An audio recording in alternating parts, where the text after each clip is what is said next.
Je vais partager avec vous.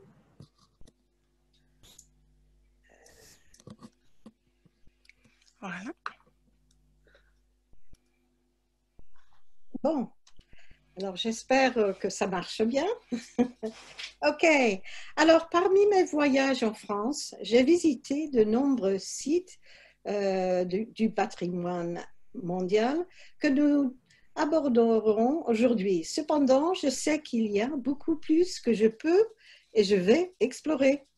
Mes intérêts pour la conservation et l'architecture m'ont d'abord emmené à visiter ces lieux, m'imprégner de l'atmosphère, toucher le passé, comprendre les cultures et l'histoire et apprécier les grandes ambitions et les réalisations de leurs créateurs. La motivation derrière la construction des bâtiments a varié vraiment. Une richesse de force ou de fournir un centre religieux, par exemple, ou peut-être ils voulaient protéger les habitants contre les attaquants ennemis. La motivation est importante à considérer car il nous révèle comment les efforts et la détermination pour réussir est devenue.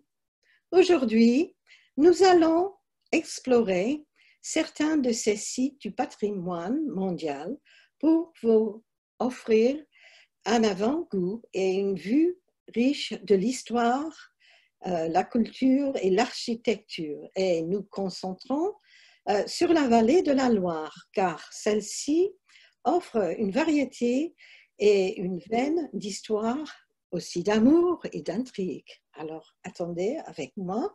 Bon, alors j'ai écrit ici ce qu'on va couvrir.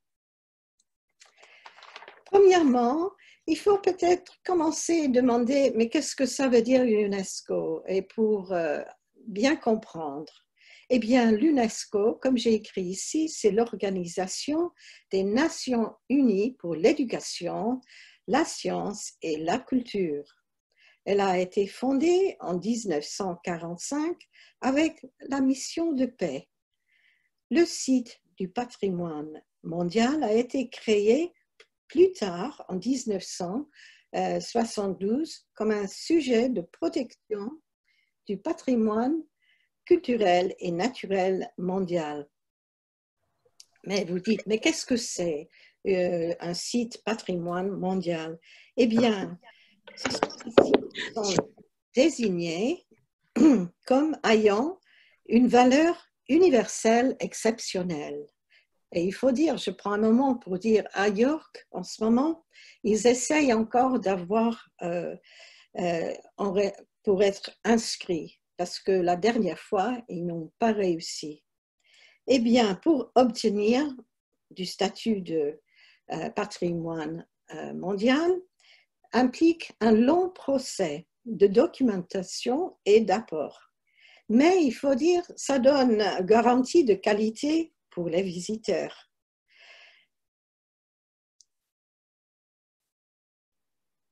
La mission du patrimoine mondial de l'UNESCO est de, par exemple, d'encourager les pays de signer, faire partie de tout ça, de nommer des sites, encourager les États pour établir le plan, mais surtout pour la protection et fournir peut-être aide d'urgence aux sites en danger.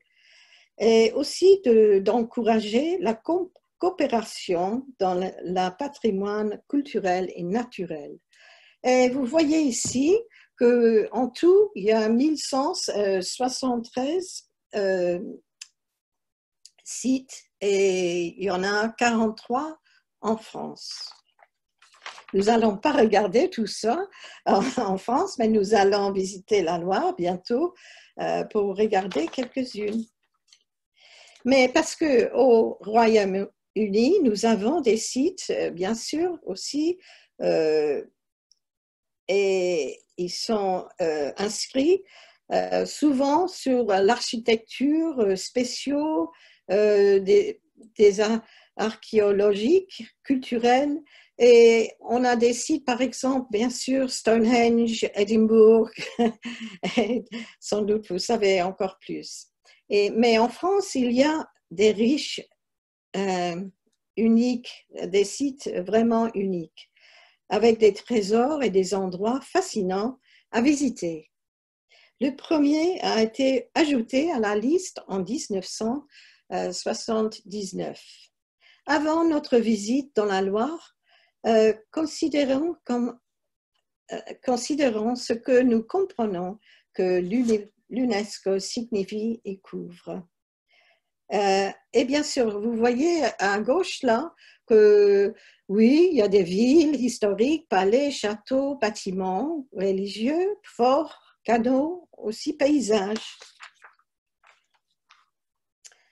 Mais on peut dire, bon, d'accord, mais pour avoir une petite histoire, comment tout cela a développé, il faut vraiment comprendre ce que j'ai dit, parce que pourquoi, qu'est-ce que c'est la mission de l'UNESCO? Et vraiment, c'est pour ceci que j'ai mis là. Patrimoine est notre héritage du passé, avec quoi nous vivons aujourd'hui et ce que nous transmettrons aux générations futures. Comment cela s'est-il développé? Eh bien, pour depuis 40 ans, la Convention du patrimoine mondial soutient la protection de sites exceptionnels dans le monde entier, dans l'intérêt des générations présentes, mais aussi le futur. Quand un site est inscrit sur la liste du patrimoine mondial, sa valeur est reconnue.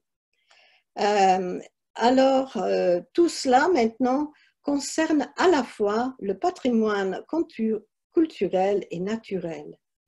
La Convention reconnaît le passé et le destin commun de l'ensemble de l'humanité en soulignant l'importance du dialogue entre les cultures. De plus, avec ses exigences élevées en matière de protection et de gestion, la Convention est devenue un symbole de pertinence et d'excellence reconnue partout dans le monde. Qu'est-ce que c'est la valeur universelle, vous me dites? Et ça, c'est très important. Je parlais justement de York, mais il faut vraiment que ça soit quelque chose d'exceptionnel. Et vous pensez à York, qu'est-ce qu'il y a qui n'est pas ailleurs dans Europe, par exemple? Il ne faut pas avoir la même chose tout à fait. Eh bien, la valeur exceptionnelle est le principe clé qui soutient la mise en œuvre de la Convention du patrimoine mondial. Ça place la barre très haut. La Convention place la barre très, très haut.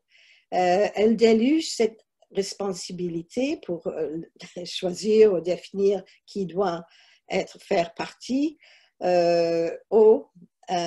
selon lesquels il établit la présence ou l'absence de valeur. Ça a été formulé pour la première fois et le comité a établi, et ça c'est important, 6 critères pour le patrimoine culturel et 4 critères pour le patrimoine naturel. Ce n'est pas simplement des monuments. Souvent, c'est pour ça que je veux expliquer ça en détail pour commencer, parce que vraiment, c'est beaucoup plus maintenant, il y a beaucoup de choses qui ont changé. Alors, en 205, après des années d'application et d'évolution, ces critères ont été combinés dans une liste unifiée de 10 critères. Ouf, ça fait beaucoup. Pas besoin pour lire, mais vous voyez, ce n'est vraiment pas très simple pour s'inscrire. Et c'est comme ça, pour la Val-de-Loire, tout cela a vraiment a été bien regardé et regardé vraiment en détail. je veux toucher maintenant. J'ai dit, il n'y a pas seulement UNESCO, un site spécial, c'est pas seulement pour les monuments. Et vous voyez là, vous avez le Taj Mahal, un site culturel. Et alors, parce que là, je pourrais vous donner la liste, mais c'est un peu long pour les raisons pourquoi. Je donne quelques-unes.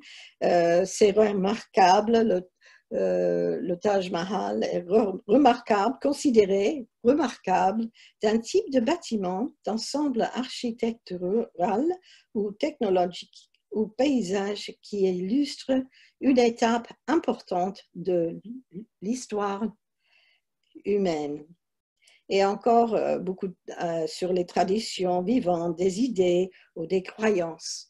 L'autre critère aussi, vous voyez là, en haut, le parc de Serengeti.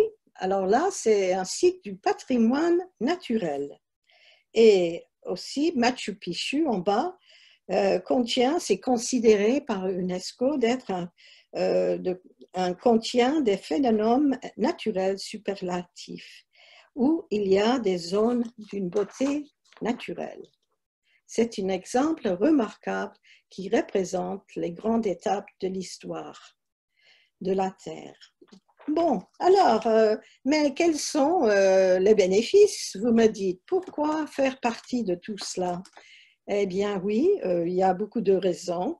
Et surtout pour s'assurer que les exemples les plus exceptionnels de notre patrimoine humain commun seront là pour les générations futures à apprécier. Si ce n'est pas protégé, ça pourrait être plus là.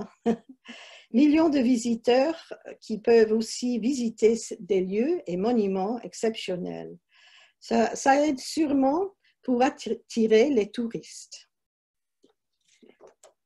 Bon, alors vous dites, mais vous pensez peut-être d'où ça vient tout cela? Ça fait qui a influencé UNESCO ou qui a apporté ces idées pour le changement?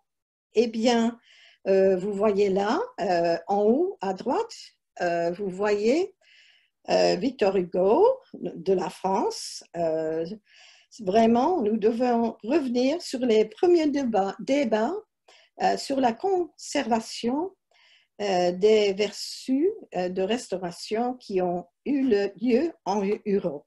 Et ces débats ont permis de définir certains principes de base.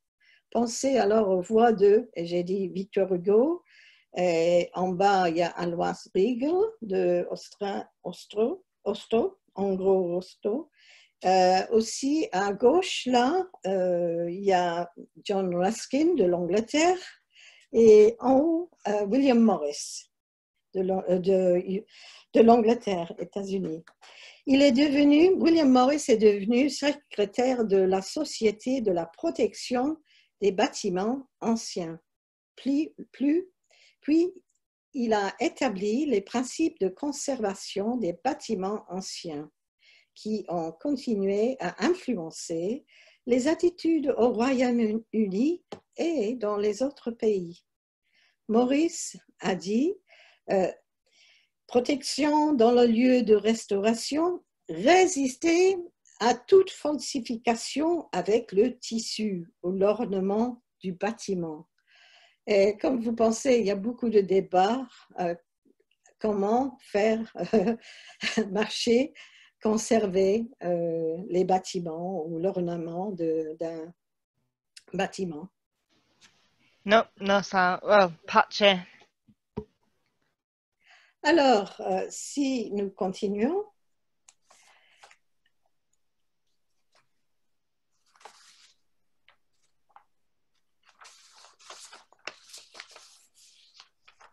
excuse-moi, un petit moment. Ici, nous avons... Excuse-moi, Jocelyne, excusez-moi, il y a quelqu'un que je n'arrive pas à... Ok, le micro. Il y a Annette McGuinty. Est-ce que vous pourriez couper votre micro, s'il vous plaît?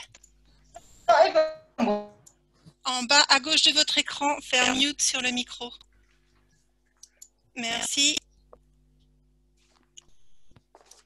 Je suis désolée, Jocelyne. Oh. Je vais devoir envoyer cette personne-là dans le waiting room seulement. Regardez, il y a une grande liste ici de plusieurs endroits. Peut-être entre vous, vous avez visité ces sites du patrimoine mondial. Je sais, j'ai visité plusieurs. Il y a même 2 pages, si vous vous souvenez. Il y a 43 en tout. Je pense que j'ai mis la plupart, mais peut-être pas tous, parce qu'il y a 43. Mais ça vous donne l'idée. Et vous voyez, numéro 1, 2, 3, 4, à gauche là, c'est la liste comprend de la vallée de la Loire, entre Sully-sur-Loire et Chalonnes-sur-Loire. Je continue, peut-être. OK. Bon, alors, les châteaux de la Loire, forteresses médiévales, monuments religieux, musées, parcs, jardins, villes et villages sont vraiment dans le Val-de-Loire à découvrir. La vallée de la Loire a joué pendant de nombreux siècles un rôle turbulent dans l'histoire française et pendant de nombreux siècles a été la base de pouvoir, et ça c'est important, de la noblesse locale qui rivalisait avec celle du trône, excuse-moi, et a été le théâtre de conflits sanglants. Les emplacements du centre Val-de-Loire et du pays de la Loire, qui sont ce qui rend la vallée des rois si riche culturellement, et une partie de patrimoine mondial de l'UNESCO. Aussi, c'est important de savoir un peu de l'histoire. Certainement, dans le XVIe siècle, la vie en France est devenue de plus en plus calme et l'influence de la Renaissance a commencé de rependre. Les premiers visiteurs ont construit des grands châteaux. La décoration est devenue une priorité importante. De belles maisons de campagne ont été construites et meublées avec des meubles merveilleux. Par conséquent, l'héritage de cette époque nous laisse avec de nombreux châteaux et des demeures élégantes. La plupart sont des chefs-d'œuvre architecturaux et avec de nombreux jardins étendus. Ce sont les types d'endroits qui peuvent alimenter l'imagination, les lieux avec des tourelles, des escaliers sinueux, des portes secrètes ou des donjons profonds. La région de la Loire accueille de nombreuses villes historiques et des villages tranquilles avec des églises et des musées frappants. Et n'oublions pas du vin extra. Alors ici, nous avons, parce que quelle partie donc je parle? La vallée de la Loire est très grande. Alors ici, vous voyez en tout, mais vous allez voir de plus proche, attendez, oui, de plus proche, vous voyez ici, c'est le site qui est vraiment inscrit. J'ai voyagé en nombreuses régions en France, comme j'ai dit tout à l'heure, et pour moi, c'est une région qui offre plusieurs choses, des vins excellents. Il y a de superbes vins mousseaux, je vais parler avec ça plus tard.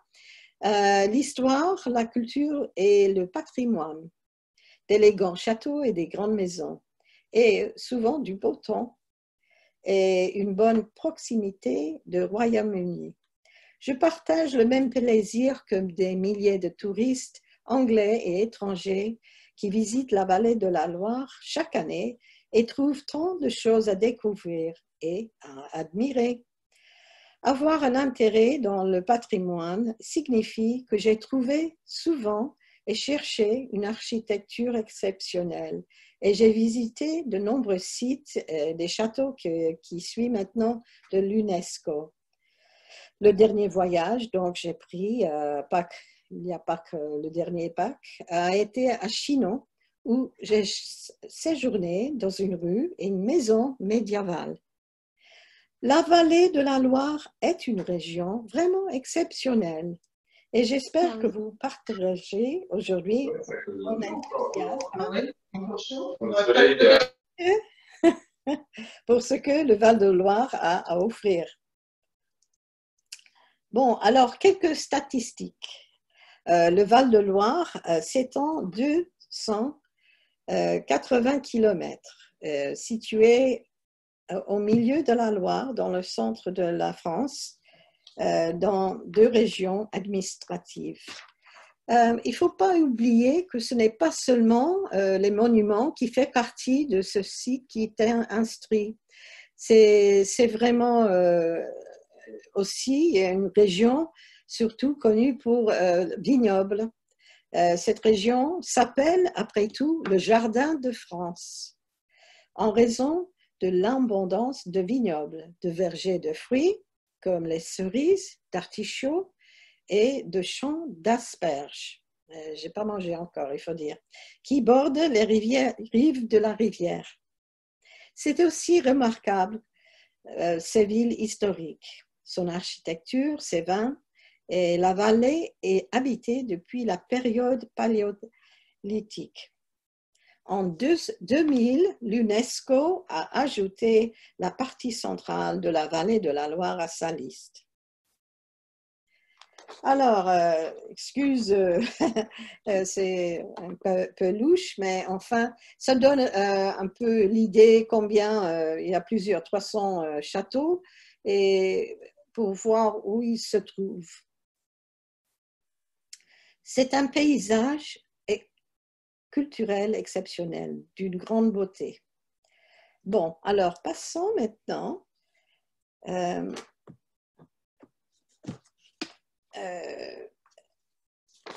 au château, je pense, oui, parce que nous avons plusieurs choses à lire là. Bon, alors celle-ci, on commence maintenant à regarder 6 châteaux. Alors attention, il faut tenir bien, parce qu'il y a beaucoup à regarder. 6 châteaux, une abbaye, et après un peu sur le vin de la région.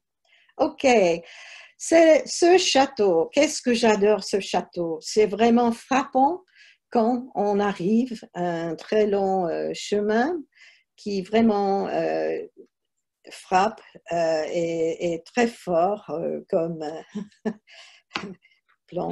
Bon, alors il y a 3 femmes. La chose que vraiment me plaît avec ce château, on dit que c'est un château des femmes, château des dames. Pardon, château des dames.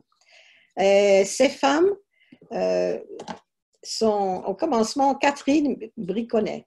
Bon, en 1513, Catherine Briconnet est responsable de sa construction.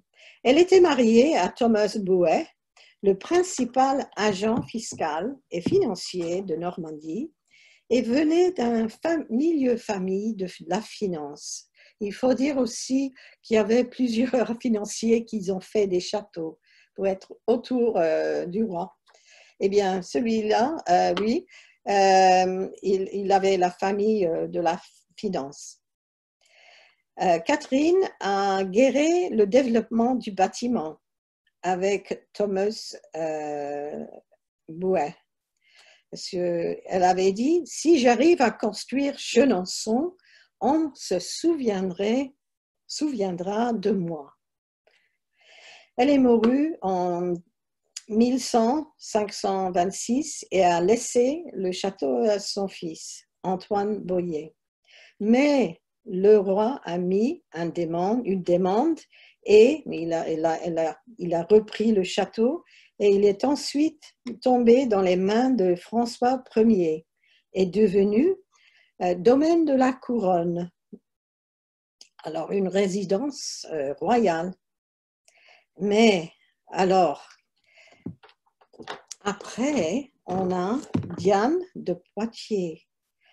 Le bâtiment a été successivement développé et embelli par Diane de Poitiers, qui était la maîtresse du roi et l'initiateur de son célèbre pont. Vous voyez encore des photos là. Cette dame avait la beauté, l'intelligence et un véritable flair pour les affaires. Elle était l'épouse de Louis de Braise.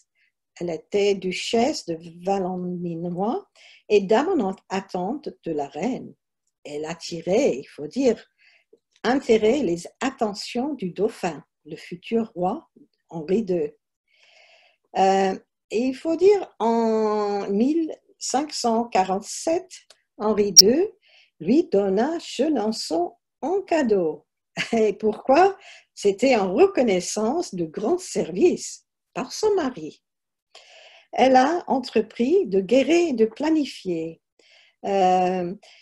et le rendre convenablement impressionnant avec des travaux architecturaux des intérieurs et des extérieurs et dans les jardins, avec fontaines, des plantes, un jardin spectaculaire, tout dans un style moderne.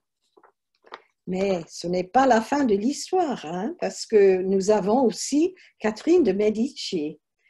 C'est le roi François Ier qui a fait être fiancé à la reine Florentine à son fils, Henri II.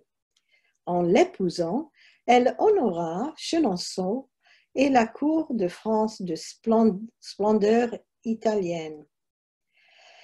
Catherine a doté d'une architecture unique au monde. Elle inspirait d'un palais vénitien, largement connu sous le nom de Château des Dames, comme j'ai dit. Les projets de Catherine étaient de plus en plus ambitieux, comme elle aspirait à transformer son château sur l'eau en une grande résidence de la cour royale.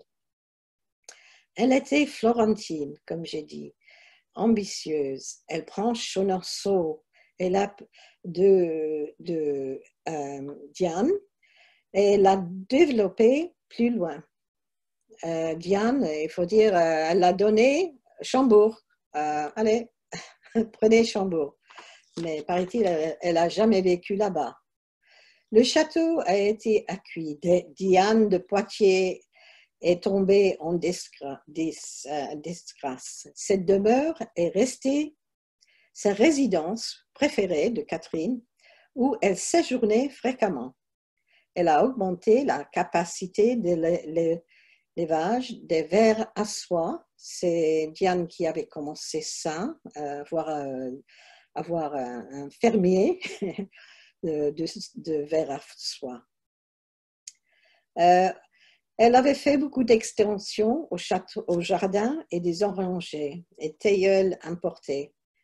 Grottes construites, bosquets, fontaines, et aussi, surtout, l'organisation de nombreuses festivités. Elle a offert à ses fils une pléthore de banquets mémorables. Pardon. Et vous voyez à droite, là, la grande salle. Et vraiment, ce château contient incroyable des tapisseries, des coffres gothiques, le bureau vert de Catherine de Médicis. L'intérieur a vraiment des jolies choses à voir, une bibliothèque, un escalier superbe. Donc, c'était construit droit sur un modèle italien. Aussi, il y a un libérant vieux de 200 ans. Et plus tard, le dernier mot sur ça, Madame Dupin, propriétaire de Chenonceau en XVIIIe siècle, a accueilli Voltaire, Rousseau, Diderot, Fontenelle. Elle était responsable de sauver Chenonceau de la destruction pendant la Révolution française.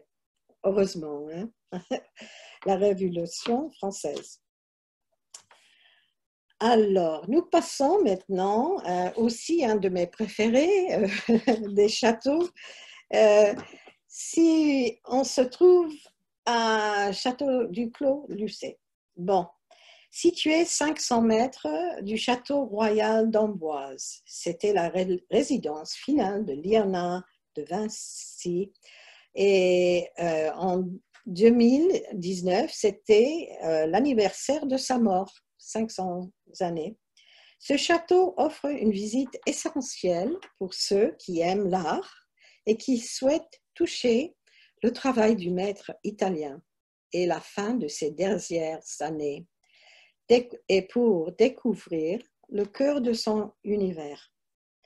À travers les nombreux modèles exposés, dessins botaniques et animations sonores.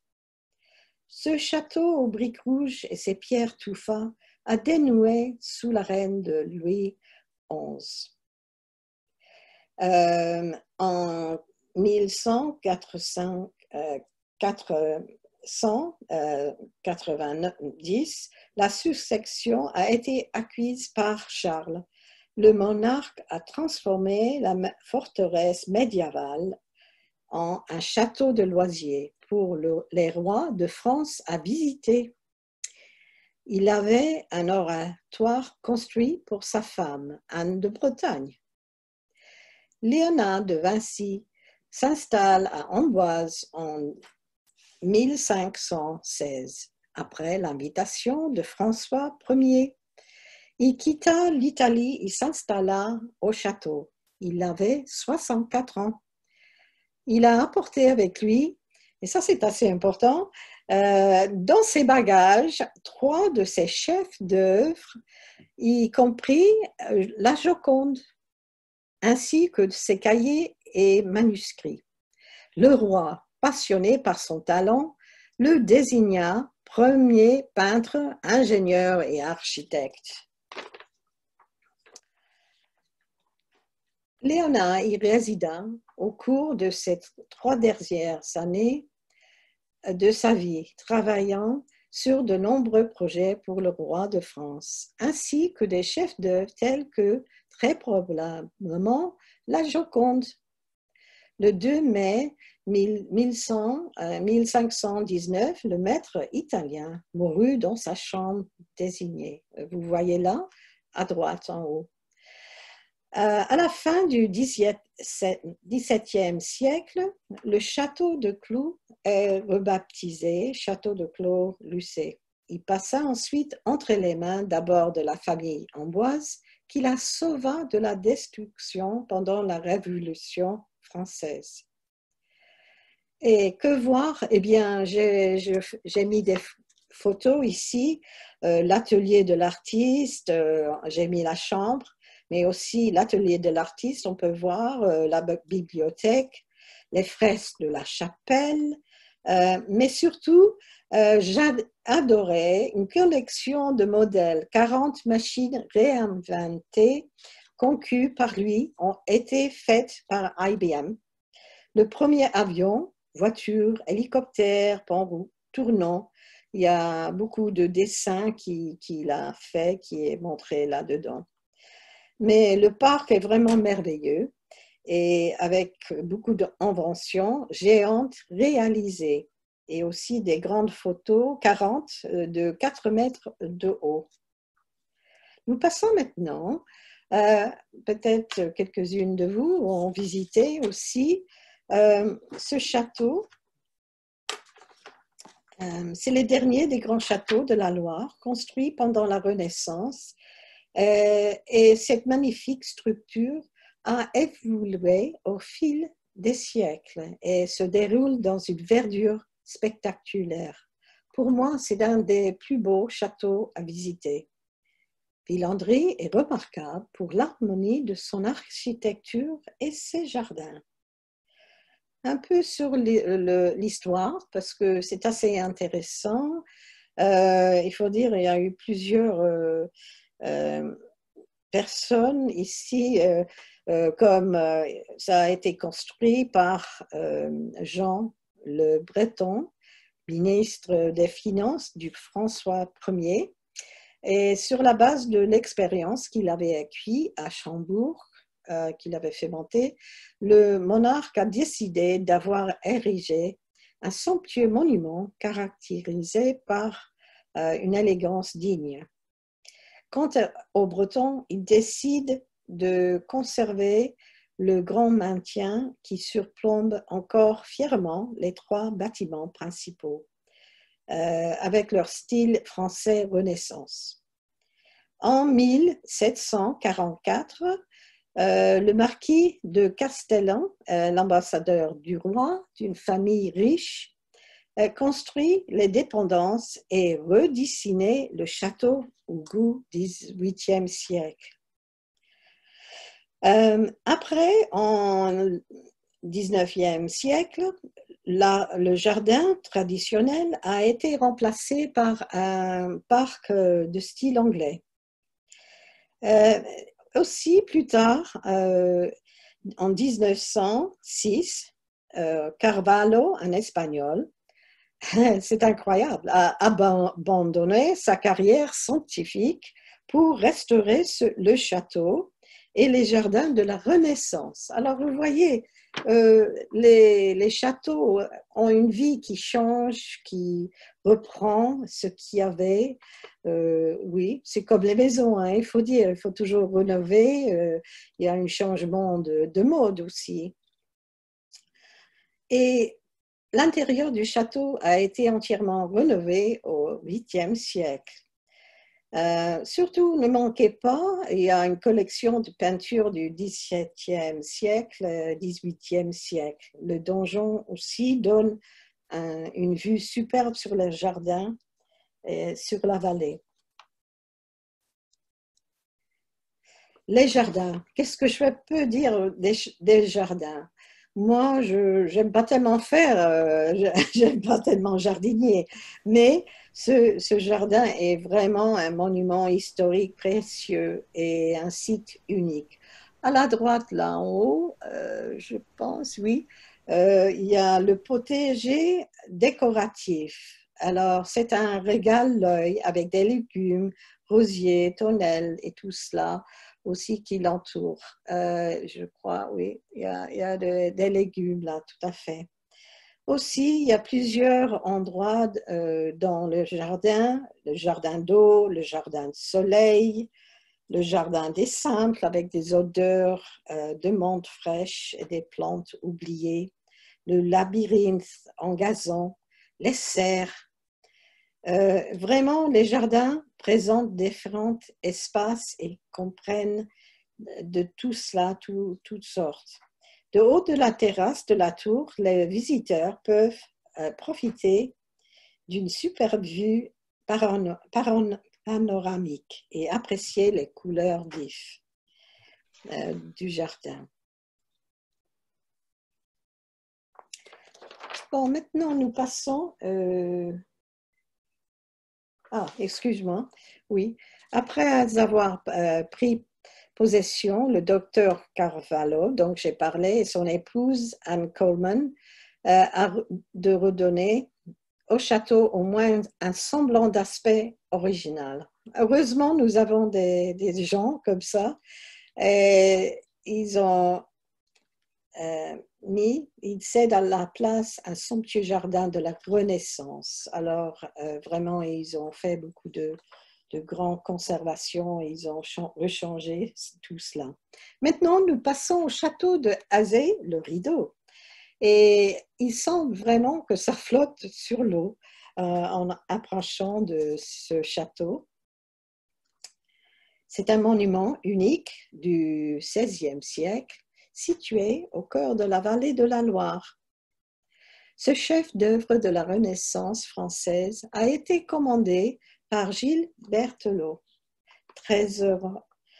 trésorier de François Ier. Lui et son épouse ont supervisé la construction d'un bâtiment moderne sur la base d'une ancienne édification médiévale. En bref, Azay, le Rideau, est un château dont l'histoire reflète la vie et l'époque de ses propriétaires successifs.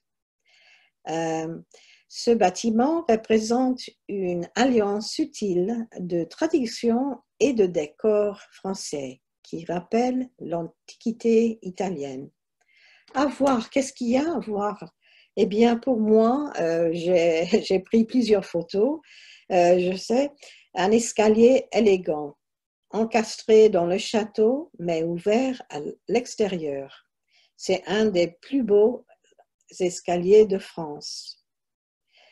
Et aussi les façades surélevées et les plafonds à caissons distinguent. En plus, plus tard, la famille Biencourt, au fin du 8e siècle, a acquis la propriété. Il a fait des efforts pour mettre en valeur le château et l'entourant d'un magnifique aménagement paysager. Et le parc avec sa piscine reflétant la façade du bâtiment. Bon, alors nous passons un de mes préférés aussi.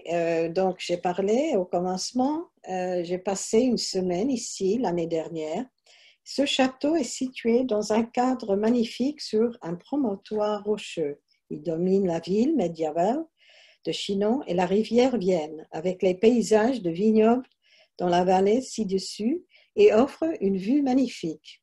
Ce célèbre château remonte à la gloire du Moyen-Âge. Il a été occupé pour plus de 3000 années. Au Xe siècle, le site avait une valeur stratégique importante. Et pour contrôler la vallée de la Loire. Au XIIe siècle, sous les décédants des comtes d'Anjou et sous la reine d'Henri II Plageonnet, il devint ainsi un véritable bastion. Le puissant roi d'Angleterre a commencé à agrandir la forteresse en construisant son palais au fort Saint-Georges.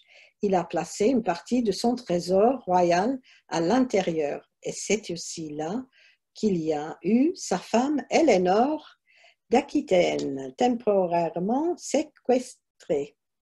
Avec ses nombreuses tours de forteresse, le bâtiment offre un large spectre de 12e, 15e siècle, architecture militaire. C'est un peu différent que les autres châteaux que nous avons regardés. La tour de Caudray, par exemple, est imposante, qui a été construite à la demande de Philippe Auguste après que la ville précédemment dirigée par les Anglais est tombée aux Français force en 1205. Il y a un prison intéressant des Templiers à découvrir. Aussi important, c'est l'arrivée de Jeanne d'Arc à 2 reprises. Jeanne d'Arc a rencontré le dauphin Charles en 1429. Et l'intérieur montre les articles royaux et révèle la vie des siècles passés. Nous passons au dernier château, château de Cheverny. Eh bien, j'ai visité ce château unique je pourrais dire, pour revivre ma jeunesse et mon amour des livres Tintin. Ce château semble être un château, pour moi, idéal, élégant, grande et impressionnant, particulièrement à une atmosphère magique. Il n'est donc pas surprenant que Hergé a trouvé l'inspiration ici. Ce château était la propriété de la famille Hurold pour plus de 6 siècles. Quels emplois avaient-ils? Eh bien, aussi, ils étaient financiers et officiers au service de plusieurs rois de France. Quand elle a été construite, eh bien, ce château a été construit entre 1625 et 1630 par Henri, fils de Philippe Auroux, et son épouse. Quel style? Eh bien, une symétrie forte caractérisait le château de Cheverny. C'est construit dans un style classique et représente un style qui est un précurseur du style typiquement français. qui prévaut sous le règne de Louis XIV. Cependant, les travaux de construction étaient d'une telle ampleur que Henri de Marguerite n'ont pas réellement vécu pour le voir terminé. C'est très triste, hein? Certainement, oui. Il faut dire aussi le château de Cheverny a changé de plusieurs reprises de propriétaire. Ayant toujours été habité, le château de Cheverny possède de nombreux meubles, et vous les voyez ici, et accessoires intérieurs remarquables, conservés, et les appartements au premier étage illustrent l'art de vivre français. Les meubles sont vraiment remarquables. C'est bien quand il y a des châteaux qui ont des meubles dedans. Ils ne sont pas tous comme ça. Le jardin était dans un style anglais avec des jardins qui entourent le château. Le jardin des apprentis, un contemporain, plusieurs jardins, un jardin ancien et un jardin d'amour.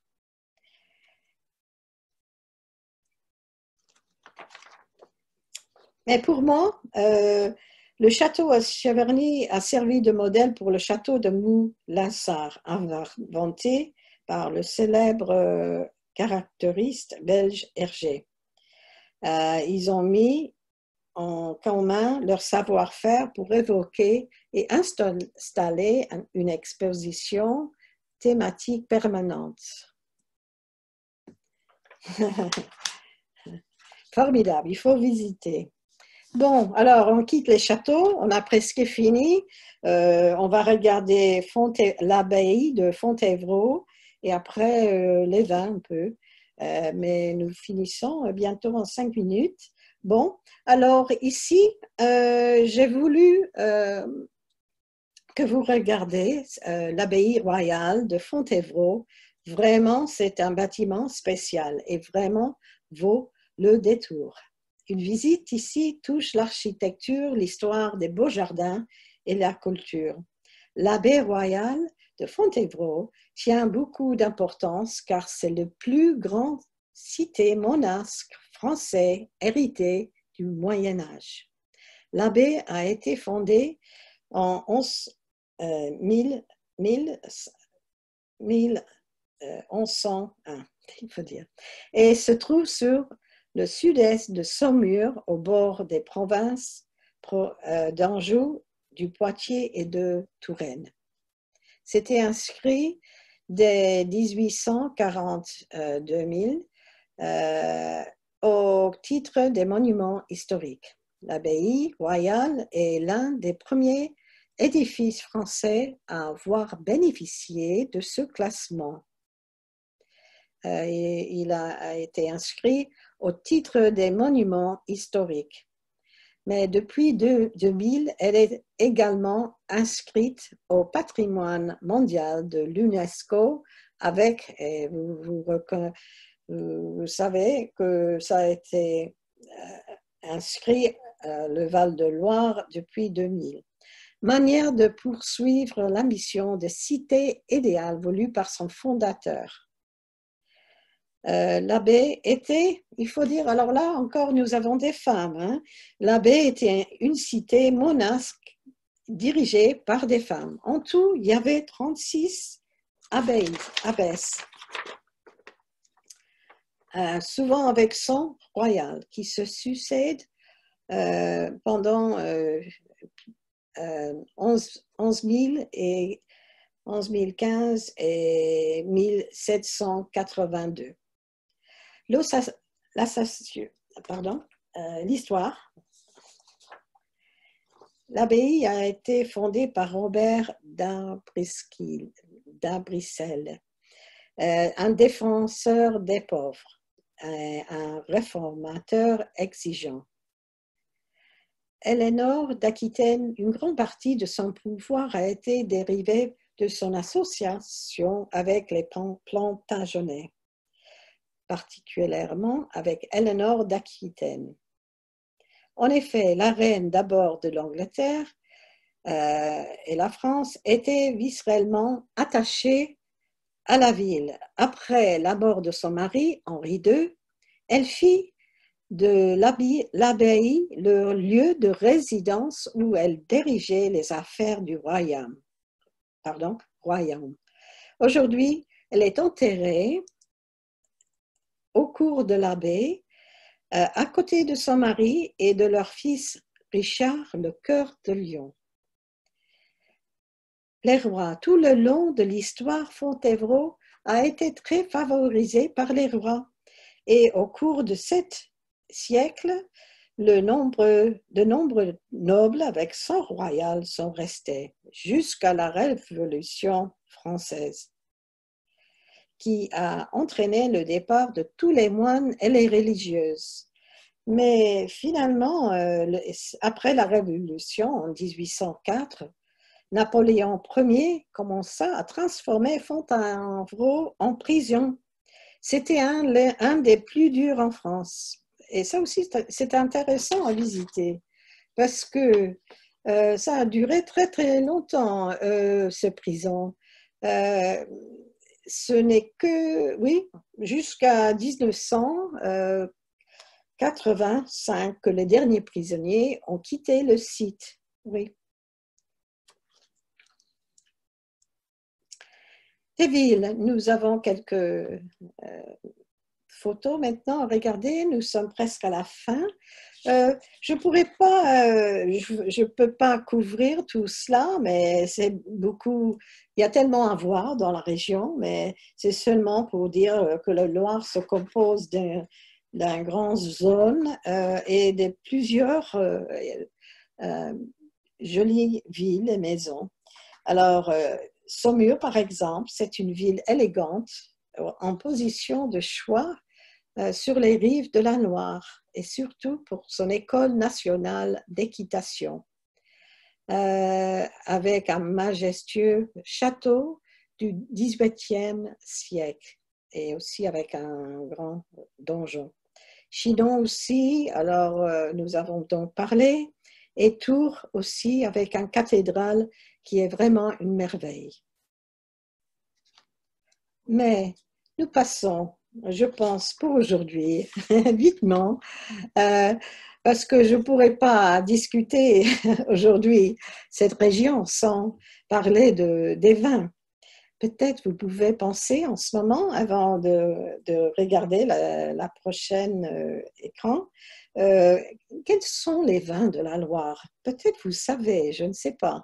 Mais la région, oui, n'est pas seulement sur les grands bâtiments et châteaux. C'est une zone luxuriante de valeur qui produit également du vin étonnant.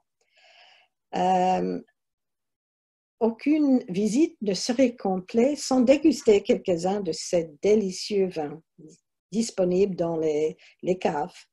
L'un de mes préférés est une visite à Langlois Château, vignoble qui produisent de merveilleux créments de Loire. C'est la 3e région viticole en Ayoc, inscrit au patrimoine mondial de l'UNESCO. Et alors, combien de vins connaissez-vous au but? Oui.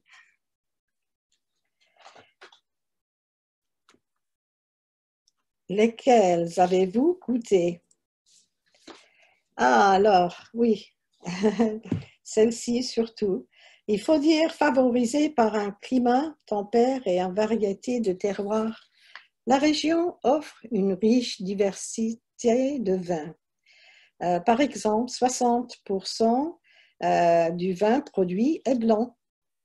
Par exemple, muscadet. Le Sauvignon aussi vient des environs de Sancerre et Pouilly.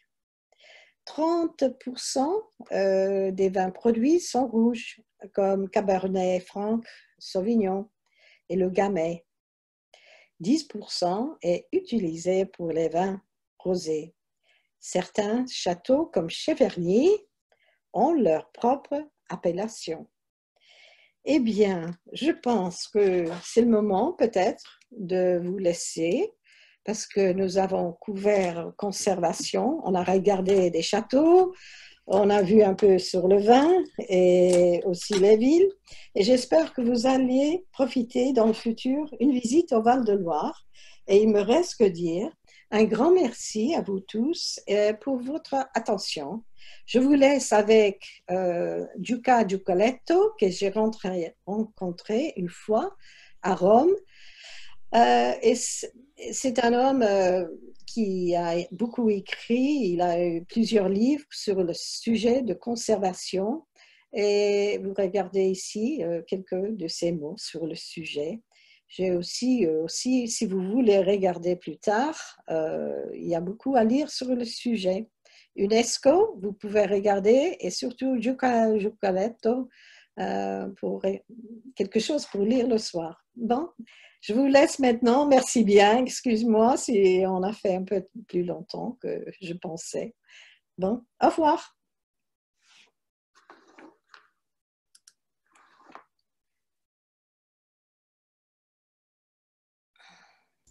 Je suis toujours là, excuse-moi, j'avais un petit problème de micro. Voilà. Alors, je vais réactiver. Merci beaucoup, Jocelyne. Merci beaucoup pour ta présentation. Je vais réactiver les micros de tout le monde, juste les micros. Si vous voulez partager votre expérience en la vallée de la Loire ou si vous avez d'autres informations que vous voulez partager. Alors, oui, je serais très contente s'il y a des personnes là qui ont fait des visites que nous devrons savoir un peu plus avec, des recommandations. Oups. Alors, voilà. Je suis obligée de tout faire manuellement, malheureusement. Voilà. Donc, n'hésitez pas à poser des questions dès que vous pouvez réactiver votre micro. Combien de fois as-tu été dans la vallée de la Loire, Jocelyne?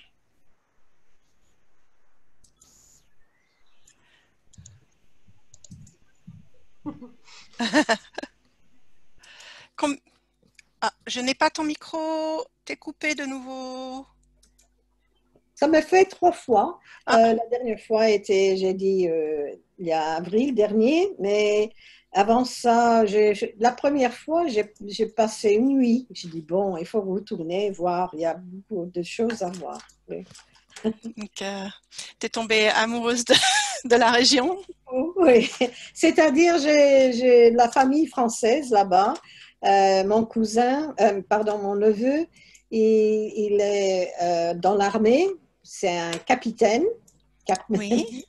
Alors, il travaille là-bas. Et quand j'étais là, il s'est mis très beau, en uniforme et tout cela. Mais c'était marrant parce qu'un homme de l'armée, il a évanoui. Évanoui, oui. C'est évanoui, oui. Ça arrive.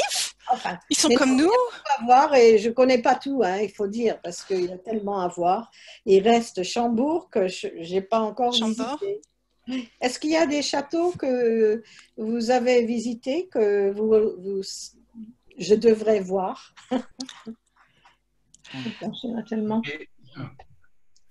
Est-ce que je peux poser? Vas-y, allez-y.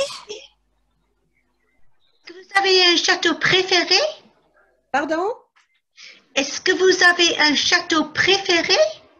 Oh, un château préféré? Oula, ça c'est... Je pense pour moi, Cheverny, c'était formidable, mais c'était plutôt... L'exposition Tintin, c'était vraiment incroyable.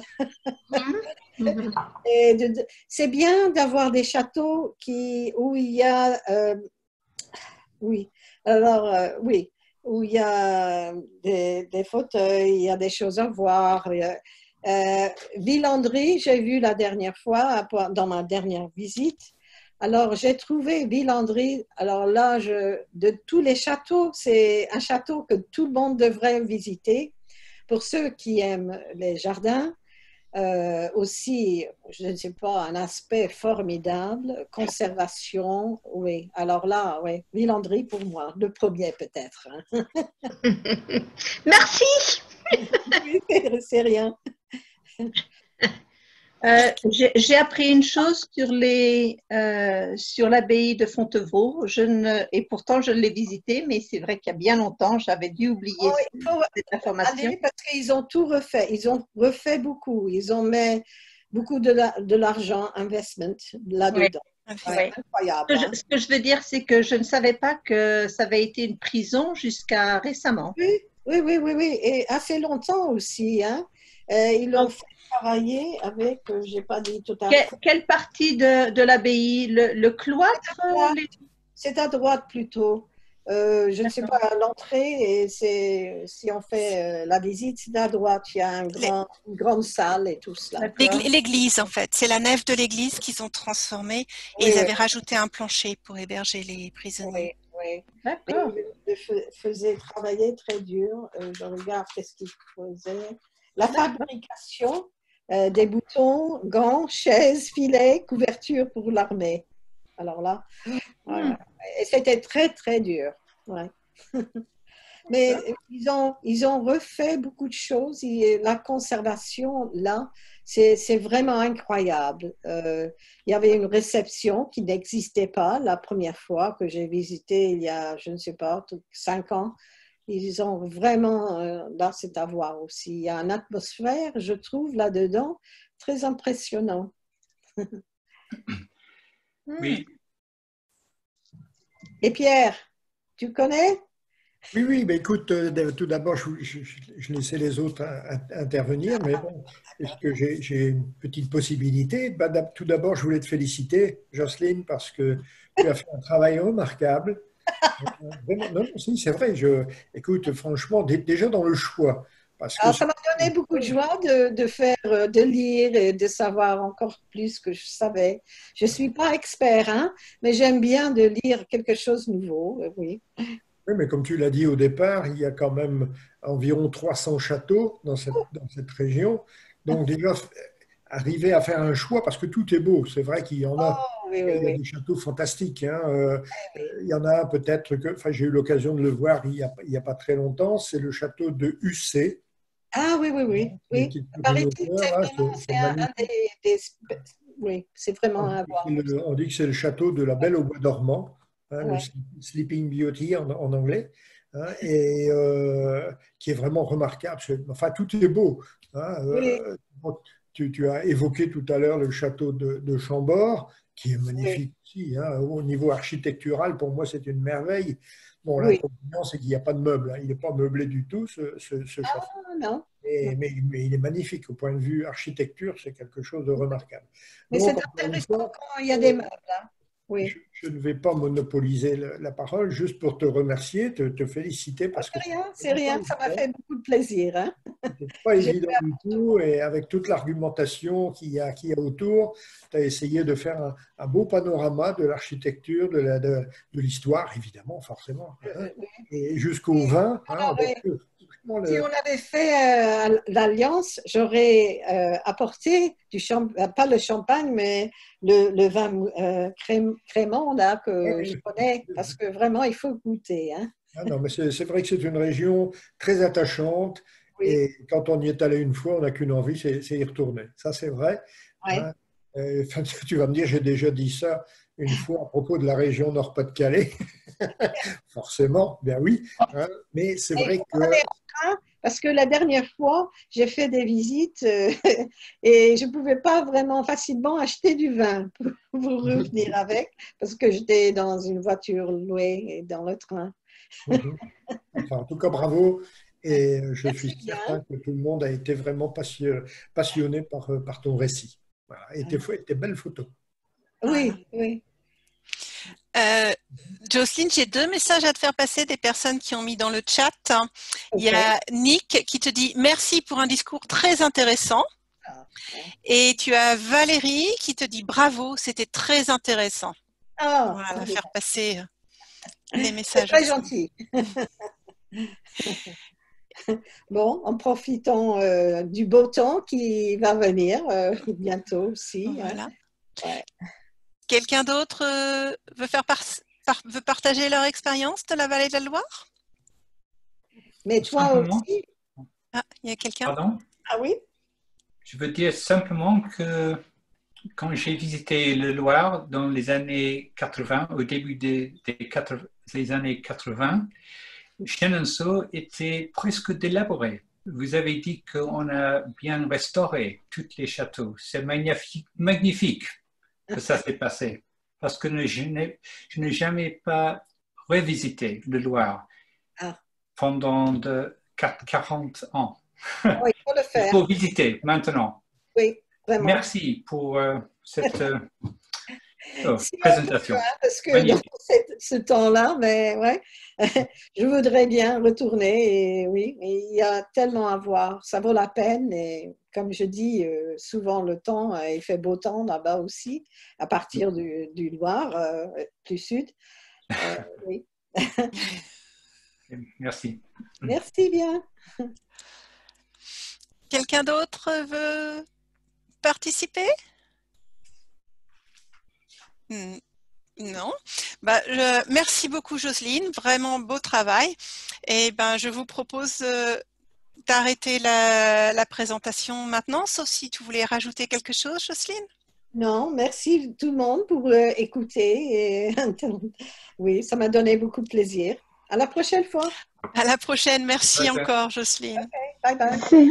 Au revoir. Au revoir. Merci, merci Au revoir. encore. Merci. Super. Merci.